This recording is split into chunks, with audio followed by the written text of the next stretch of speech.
Memória Petrobras, depoimento de Amália dos Santos Rafael da Silva, entrevistado por Inês Gouveia, São José dos Campos, 23 de junho de 2009, realização Museu da Pessoa, entrevista número MPET, Revap TM 004.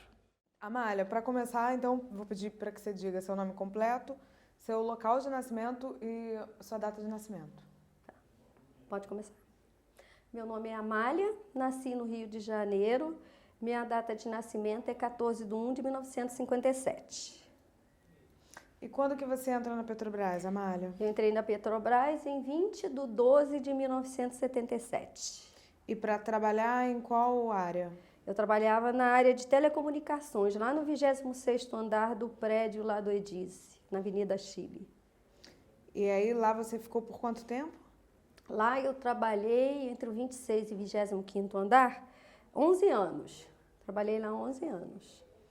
E como é que foi a sua vinda para a Revap? Revap foi o seguinte, meu marido veio transferido para cá, veio trabalhar aqui em Jacareí, e aí eu batalhei por transferência. Até que eu consegui uma transferência para aqui, para a refinaria, e isso já faz 20 anos. Estou aqui até hoje.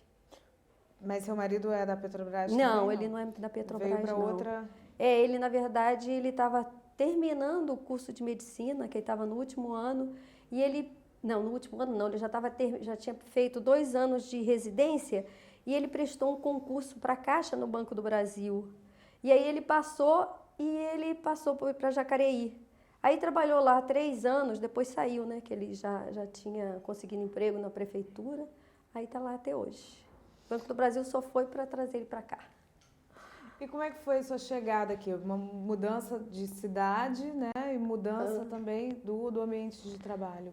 De cidade eu não tinha dificuldade, porque a família do meu marido, ele é mais velho de 9. Ele mora em Jacareí, a família dele mora em Jacareí. Então, a dificuldade assim de me ambientar com o local não teve muita, não. Meus filhos vieram pequenos, o mais novo tinha 2 anos, e eu tive até a sorte da irmã dele ficar tomando conta dos meus filhos para eu vir trabalhar. Eu pagava a faculdade dela e ela se formou em letras, enquanto cuidava dos meus filhos. Eu gosto de dizer que a minha empregada lá em casa era professora de letras. Então, eu tive esses privilégios. E depois aqui eu vim trabalhar aqui na refinaria, eu não senti dificuldade em me entrosar com as pessoas, não. Não sei se as pessoas tiveram dificuldade de se entrosar com a gente, porque carioca, agora que eu moro aqui, eu reparo que carioca ri demais, é muito chato. Eu não sei se as pessoas tiveram dificuldade de se adaptar com a carioca, mas com as pessoas não, o pessoal é legal, foi fácil.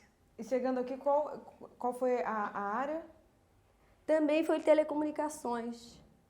E era uma coisa semelhante ao que você fazia? Era uma coisa lá? semelhante ao que eu fazia lá. Conta um pouco pra gente como é que era o cotidiano de trabalho, o que efetivamente você fazia? Ixi, agora lembrar o que a gente fazia aqui. Nossa, eram atividades completamente diferentes, porque ainda não tinha introduzido o computador. Depois é que começou a entrar o computador nas mesas, lembro que a gente começou a aprender a trabalhar com IBM, todo mundo lembra do IBM, era muito bom trabalhar com IBM. E aí a gente foi se informatizando, a gente fazia, a prestação do serviço era tudo cadastrado no computador, você tinha que emitir os pedidos de serviço, tudo pelo computador, e eu fui aprendendo essa coisa aí, essa área do IBM. Agora, assim, no início, era conserto de telefone, fazer nota fiscal, mandar equipamento para conserto, eram umas coisas assim. Tinha até controle de estoque de material. E era uma área que tinha um número grande de funcionários aqui? Não. Na área de telecomunicações eram poucas pessoas. Não era um número muito grande de pessoas, não. E a parte estrutural da refinaria, como é que estava? Os prédios, enfim, né? Tudo isso que a gente vê quando entra aqui, que é uma enormidade, como é que estava isso na época que você veio? Está do mesmo jeito que hoje. Não houve assim, não me lembro assim de ter havido ampliação de prédios, construções de novos prédios. O que aconteceu é que realmente a refinaria cresceu, precisou de mais espaço, mas eles alugam container. Você pode andar na refinaria que você vê muito container por aí.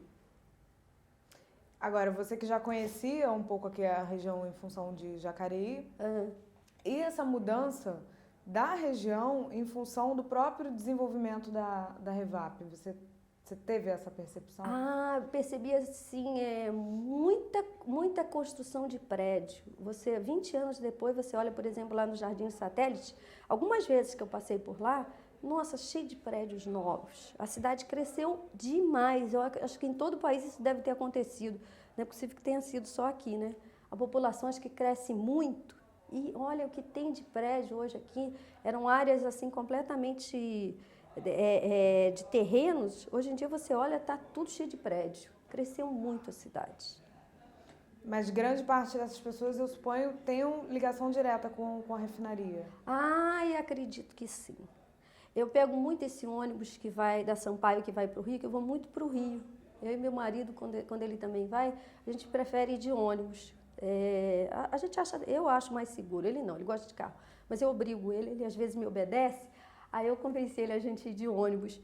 Mas eu observo, tem muita gente da refinaria que mora no Rio. Você entra lá, é um monte, aquelas conversas que você ouve. Outro dia eu até ouvi falando sobre a segurança na refinaria, que é muito exigente, muito rígida, a parte de segurança. Eu vi o cara falando. E a gente ouve muitas conversas assim, é tudo referente à refinaria. Então tem muita gente que deve morar aqui, mas tem muita gente que faz esse final de semana de voltar para casa lá para o Rio. Você falou dessa questão da segurança. Para a gente que vem de fora, que não frequenta esse ambiente, não está acostumado, a gente logo percebe essa coisa, essa preocupação de segurança. Nossa, Houve uma mudança muito grande disso do momento que você entrou para os dias de hoje? Sim, nossa, completamente. Você sabe descrever? Você se lembra como eram as normas de segurança da época? Qual era a preocupação? Você quer ver uma coisa? Eu trabalhava na área de telecomunicações e depois juntou com informática, né? E a gente recebia muito equipamento. Teve uma determinada época que o motorista que trouxesse micro, seja lá o que for aqui dentro para a refinaria, não podia pegar chapa na Dutra. Não pode entrar ninguém na refinaria que não seja registrado pela empresa. A pessoa, para entrar aqui, para fazer uma montagem de uma prateleira, por exemplo, que é o caso que recentemente a gente está montando uma prateleira lá, a pessoa tem que apresentar o ASO, é um documento lá de médico que as empresas têm que ter. E tem empresas que às vezes não têm isso, né? Acho que é por causa do tipo do serviço, eles nem têm. Então tem toda essa exigência para você entrar na refinaria, porque se uma pessoa passa mal aqui, ela tem que ter cobertura da empresa. E hoje, qual é a área que você trabalha? Hoje eu trabalho na área de contratação de serviço. Eu faço licitações. Essas grandes licitações que a gente faz, que a Petrobras faz, eu faço parte da equipe. Você pode contar um pouquinho do cotidiano do seu trabalho? Para quem não entende nada do que seja licitação? Não, é muito legal, eu gosto.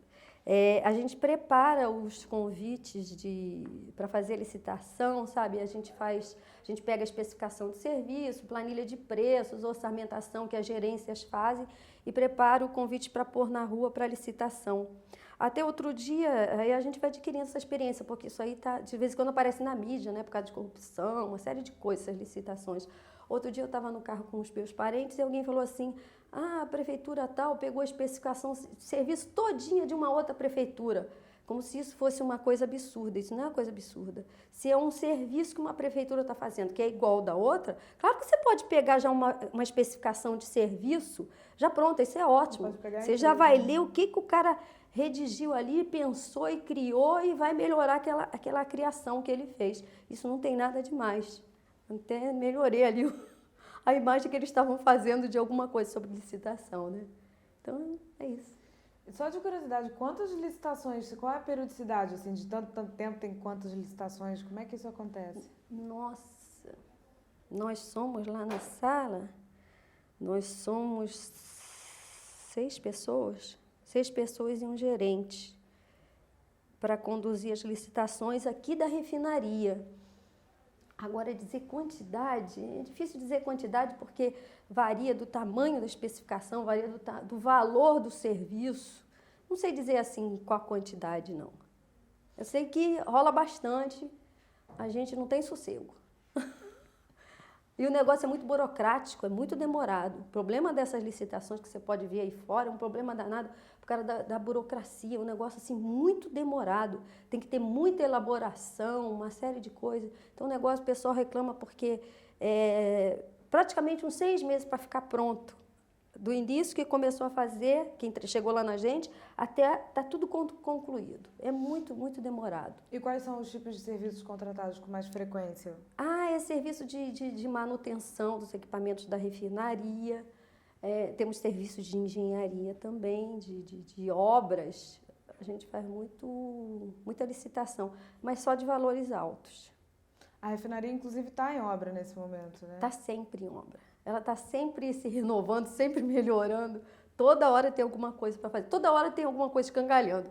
Na nossa casa também, toda hora tem alguma coisa escancalhando. É claro que os valores da nossa casa não é igual os valores de uma refinaria. E aqui é muito sério consertar as coisas, digamos. Não pode deixar uma coisa que possa causar um acidente para as pessoas, para o meio ambiente ou para a população. Isso não tem negociação.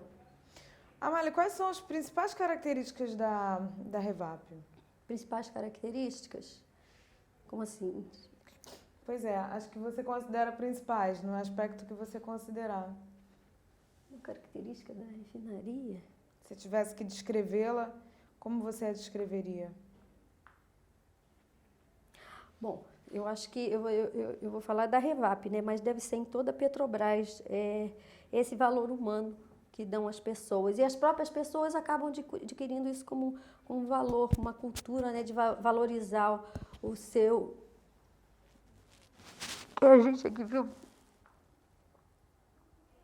Quer que pare um instante? Então, uma característica muito grande na Petrobras é a valorização do ser humano, de preservar a saúde e a integridade física da pessoa, né? Tanto de contratado quanto de petroleiro, não tem distinção. É um valor muito grande que eu vejo hoje em dia na Petrobras, a preservação do meio ambiente, né? A parte social também, a Petrobras faz uns trabalhos legais contra a parte social e a gente vê que isso atrai muitas pessoas. O petroleiro, né? Você pode olhar, aqui às vezes tem petroleiro que participa de serviço voluntário, ajudando pessoas, sabe? Isso aí traz esse lado humano das pessoas, né? Isso traz, por isso que eu estou falando, isso torna um valor também para a pessoa, não só para a Petrobras. Falando nisso, falando dessa questão de meio ambiente e também da questão dos projetos sociais, que a gente sabe, a Petrobras tem muitos, mas você teria algum para destacar ou alguma, enfim... né, alguma circunstância específica de destacar aqui na região? Aqui na região eles fazem trabalho com as comunidades de fornecer material escolar, às vezes ajuda num trabalho assim de música. Não, vamos ajudar aqui essa escola que eles querem fazer trabalho de música aí com as crianças. Eles fazem esse trabalho aqui nessa região nesse sentido, de ajudar as pessoas. Amália, falando agora mais especificamente sobre a refinaria em si, quais são os produtos, quais são os derivados que ela produz? Os derivados que a refinaria produz? De cabeça assim eu não sei. É porque eu não trabalho direto nessa área, eu estou mais voltada para a área de licitação. Dizer assim de pronto, quais os produtos que a refinaria faz, eu não sei. E pensando também no aspecto contemporâneo, houve alguma alteração assim, no cotidiano, você que lida com a parte de licitação, no cotidiano do seu trabalho em função da crise do fim do ano passado? Houve sim. Chegou até a reduzir um pouco o número de licitações. E ela se tornou mais demorada ainda porque a gente tinha um limite de valor que a gente podia fazer pela refinaria. Esse limite foi reduzido, a gente pode fazer dentro daquele limite, mas a gente tem que pedir autorização para a sede. E aí vai para a diretoria lá da Petrobras. E isso se tornou um pouco demorado. E engraçado que reduziu um pouco o número de licitações por conta disso. Agora, por outro lado, em função das notícias do pré-sal, já é possível sentir alguma alteração no cotidiano de uma unidade como uma refinaria em função do pré-sal? Não percebi. A nossa rotina continua a mesma, não interferiu em nada do pré-sal. A gente só O que acontece é que a gente ouve falar muito do pré-sal, né? Ontem eu estava até vendo alguma coisa muito rápida falando sobre o pré-sal que vem internamente aqui para nós, mas assim, dizer que interferiu, mudou alguma coisa na refinaria, não. Você falou dessa questão interna, enfim, e internamente houve algum pronunciamento oficial direcionado aos funcionários sobre o pré-sal? Nós temos a intranet, eles de vez em quando lá colocam algumas notas sobre o pré-sal, mas nada assim que diga, olha, o negócio está rendendo... Que diga respeito ao trabalho. Está rendendo muita grana, isso aqui vai ser fantástico. Não, eles estão falando, olha, nós estamos descobrindo isso aqui, vamos ver o que vai acontecer, que a gente vai render para o Brasil isso aqui, entendeu? Não estão dizendo, ó, isso aqui vai dar muita grana para a Petrobras. Ainda tem muita polêmica por trás disso. A gente falou da crise, eu me lembrei de uma coisa. Já são, 20 anos. E você se lembra de algum momento de crise econômica que o Brasil tenha passado que tenha afetado o cotidiano de trabalho aqui na Revap?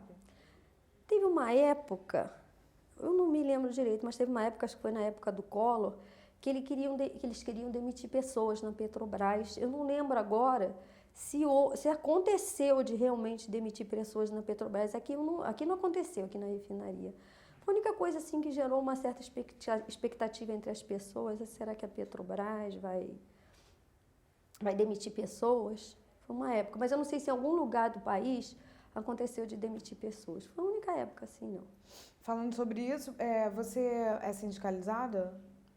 Eu fui sindicalizada até aquela greve de 30 dias, em 95. Eu fui sindicalizada naquela época, participei da greve de 30 dias, e aquilo me deixou tão balanceada que eu acabei me saindo do sindicato. Uns 2 anos depois, 2 ou 3 anos, foi um período que a gente ajudou a a contribuir com uma verba lá para os demitidos. Aí depois eu fiquei aquilo lá me deixou tão balanceada que eu acabei saindo do sindicato. O ano passado eu tentei voltar, mas eu preencher até a ficha, mas o negócio não deslanchou.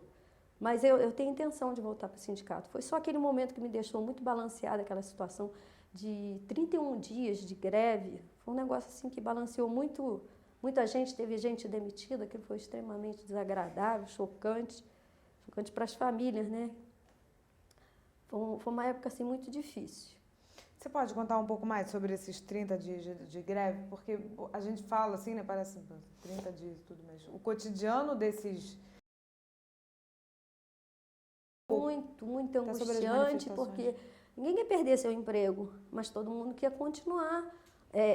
Naquele momento a gente tinha uma luta, né? E todo mundo estava lá participando daquela luta. Eu vinha todo dia aqui na refinaria, aquilo para mim foi extremamente estressante.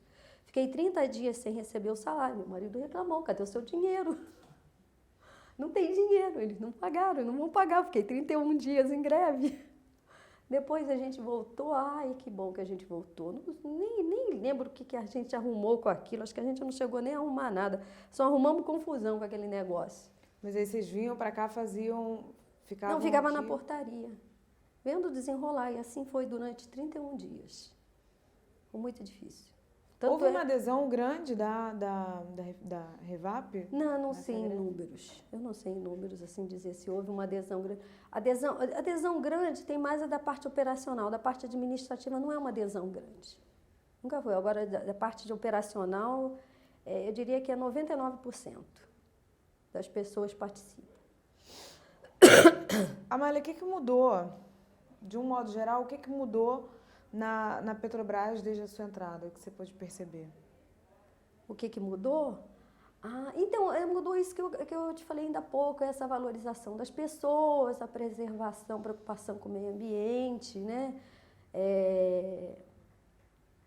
Eu acho que é uma empresa extremamente séria, eu não sei por que está tendo essa CPI aí com relação a tributos, não com relação a negócio de corrupção, isso aí. A própria Petrobras, ela tem um mecanismo de defesa disso, que são auditorias.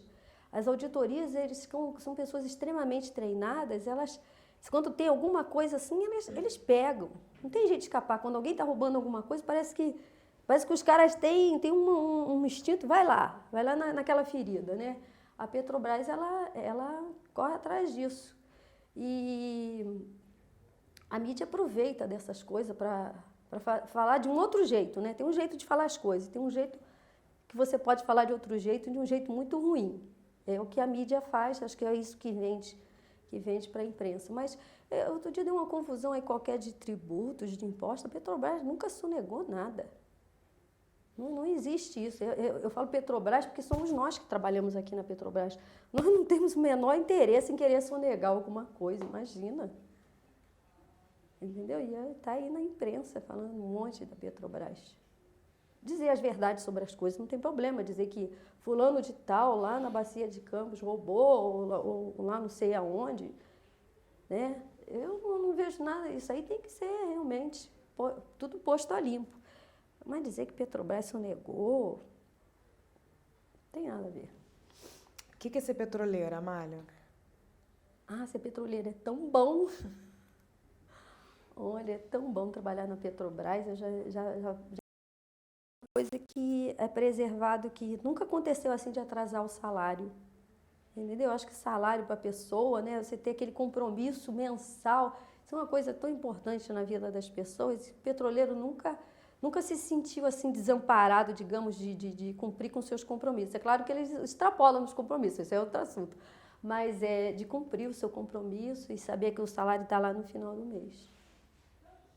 Se você tivesse que contar uma história que é a história emblemática desses anos todos de Petrobras, qual seria eu essa tenho uma história? bem recente que foi muito engraçada. O meu marido é o mais velho de 9, ele é um chatonildo. Ninguém suporta ele arruma briga com todo mundo, os irmãos. Parece que eles se amam só se um arrumar briga com o outro. E quando a refinaria explodiu, no dia seguinte, tinha um e-mail lá do meu genro, escrevendo assim: Amália, eu tenho certeza que você está bem, porque Deus seria muito cruel se deixasse o Olaí para nós cuidarmos. Olaí é o nome do meu marido. Um negócio muito engraçado que aconteceu. A refinaria explodiu, todo mundo achou que tinha morrido todo mundo, que nada. A refinaria explodiu e não teve morte nenhuma. Foi uma coisa assim, a explosão foi um negócio assim tão monstruoso que eu nunca vi aquilo na minha vida. Eu estava no restaurante, o vidro do restaurante fez assim e voltou estilhaçando. Um negócio assim, as pessoas, sabe, tudo assim atordoado. E acho que teve uns poucos, muito feridinhas, assim, umas feridinhas muito da michuruca. Foi logo controlado o incêndio. Nossa brigada é um negócio fantástico. As pessoas agiram na hora, ninguém saiu correndo. Quem saiu correndo voltou para o posto de serviço. Um negócio muito interessante aquilo lá. Isso foi quando? Outubro de 2003, não tenho certeza o ano, foi um mês de outubro. Aí estava lá aquela mensagem, eu tenho certeza, porque Deus seria muito cruel se deixasse o seu marido para nós cuidarmos. Olha que cara chato. Amália, infelizmente, a gente está encerrando. Tá bom. Mas a última pergunta, o que você achou de participar, dando seu depoimento para o Memória Petrobras? Eu achei fantástico, porque eu tenho 52 anos, 31 anos de Petrobras, é muita coisa, muita história. E na vida da gente, 52 anos, 31 anos de empresa, eu já trabalhei 2 anos lá fora, muita coisa acontece, tanto no trabalho quanto lá fora. Então, a gente se sente feliz de poder dar esse depoimento. Que ótimo, obrigada. Tá? Obrigada.